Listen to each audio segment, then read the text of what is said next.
Dalawang bagyo na binabantayan sa Philippine Area of Responsibility. Ang bagyong Dante, lumakas pa at isa ng tropical storm.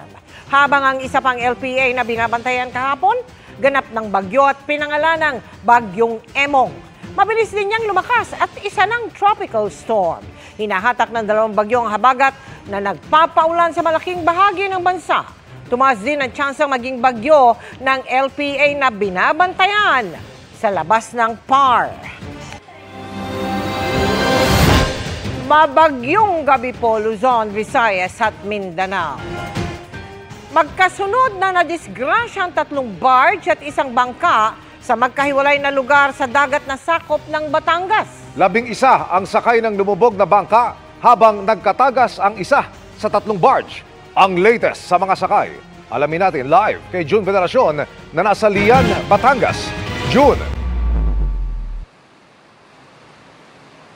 Mel, Emil, sa gitna nga ng naranasang masamang panahon ay isang bangkang pangisda ang lumubog dito sa Lian, Batangas. Pero bago nito ay 3 barge naman ang sumadsad sa baybayin ng Calaca City.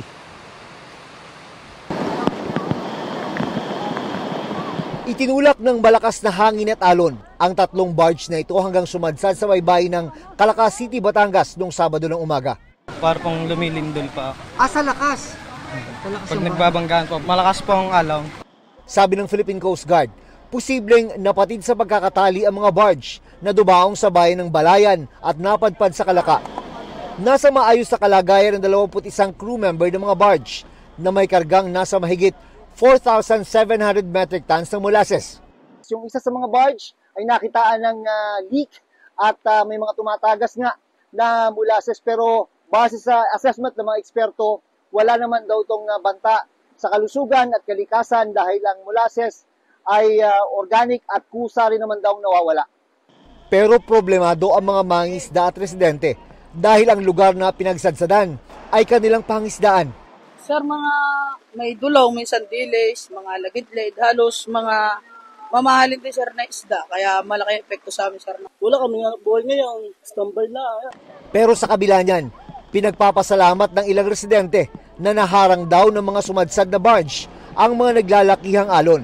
Kung wala pong ganyan, sira na naman po itong marami na naman po sisirain siyang mga bahay.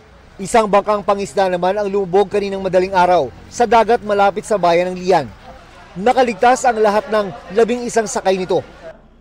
Kwento ni Francis, pagkatapos lumubog ang kanilang bangka, 4 na oras silang tiniis ang matinding lamig at naglalakihang alon, sakay ng mga balsa hanggang makarating sa lupa. Naisip ko kung baka ito na yung huli? Oo, siyempre. Kasama na yung kabay. Kasi hindi namin pero pasalamat na lang kami talaga yung patpad namin.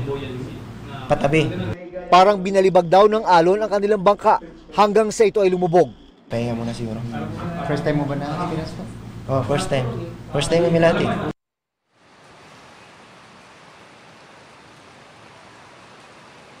Mula rito sa Lian, Batangas ay pabalik na sa kanilang pamilya sa Navotas City ang mga nakaligtas na mga isda matapos isa ilalim sa maiksing pagtatanong ng mga tauhan ng Philippine Coast Guard. Emil. Maraming salamat, June Veneracion.